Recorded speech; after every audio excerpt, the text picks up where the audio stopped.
الحمدللہ رب العالمین والصلاة والسلام علی سید الانبیاء والمرسلین۔ دوستو، بزرگو، بھائیو، السلام علیکم ورحمۃ اللہ وبرکاتہ۔ دین اسلام کی بنیادی اور بیسک چیزیں جاننا ہم سب کے لیے ضروری ہے۔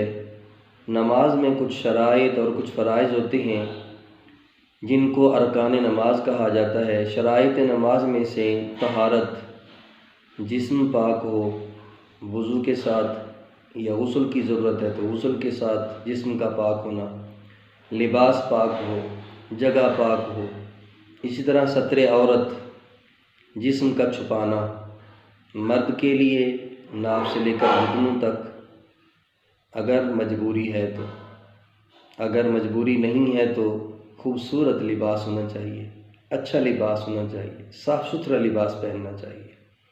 عورت کے لیے پورا جسم چھپانا شرائط نماز میں سے ہے، سوائے چہرے کے، ہاتھ اور پاؤں کے۔ لیکن اتنا باریک لباس جس میں جسم نظر آتا ہے اس میں نماز نہیں ہوگی۔ دوپٹہ اتنا باریک ہے، بال نظر آتے ہیں تو پھر نماز نہیں ہوگی۔ لباس ایسا ہونا چاہیے جو جسم چھپانے کا کام دے۔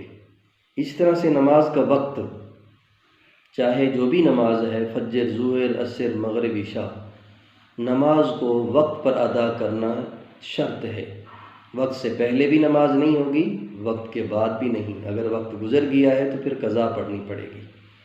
استقبال قبلہ، قبلہ کی طرف منہ کرنا، قبلہ کی سمت کی طرف منہ کر کے نماز پڑھنا۔ نیت دل کے ارادے کا نام ہے۔ جو بھی آپ نماز پڑھ رہے ہیں دل میں پختہ ارادہ ہونا چاہیے۔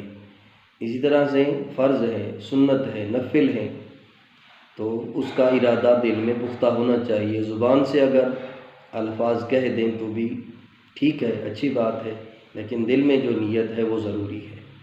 تکبیر تحریمہ، تکبیر تحریمہ کے بعد نماز جب شروع کر لیں تو قیام، سیدھا کھڑا ہونا، قرات کم از کم 3 آیات یا 3 آیات کے برابر بڑی آیت درست تلفظ کے ساتھ پڑھنا نماز میں فرض ہے۔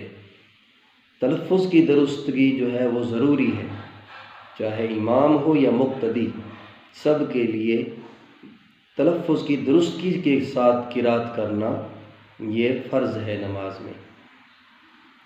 رکوع صحیح طرح سے تعدیل ارکان کے ساتھ نماز پڑھنا، اطمینان سے رکوع کرنا۔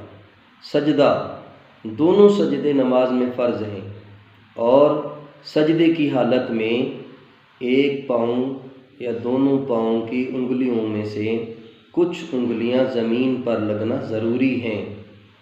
اگر دونوں پاؤں زمین سے اٹھ گئے تو نماز نہیں ہوگی۔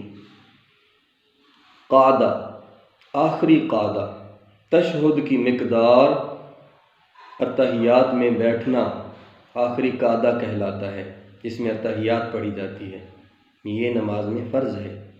اور سلام، جس کو خروج بسنع ہی کہا جاتا ہے، نماز کو مکمل کرنا سلام کے ساتھ یا کلام کے ساتھ۔ امام ابو حنیفہ رحمۃ اللہ تعالی علیہ کے نزدیک سلام کے ساتھ نماز کو مکمل کرنا زیادہ بہتر ہے۔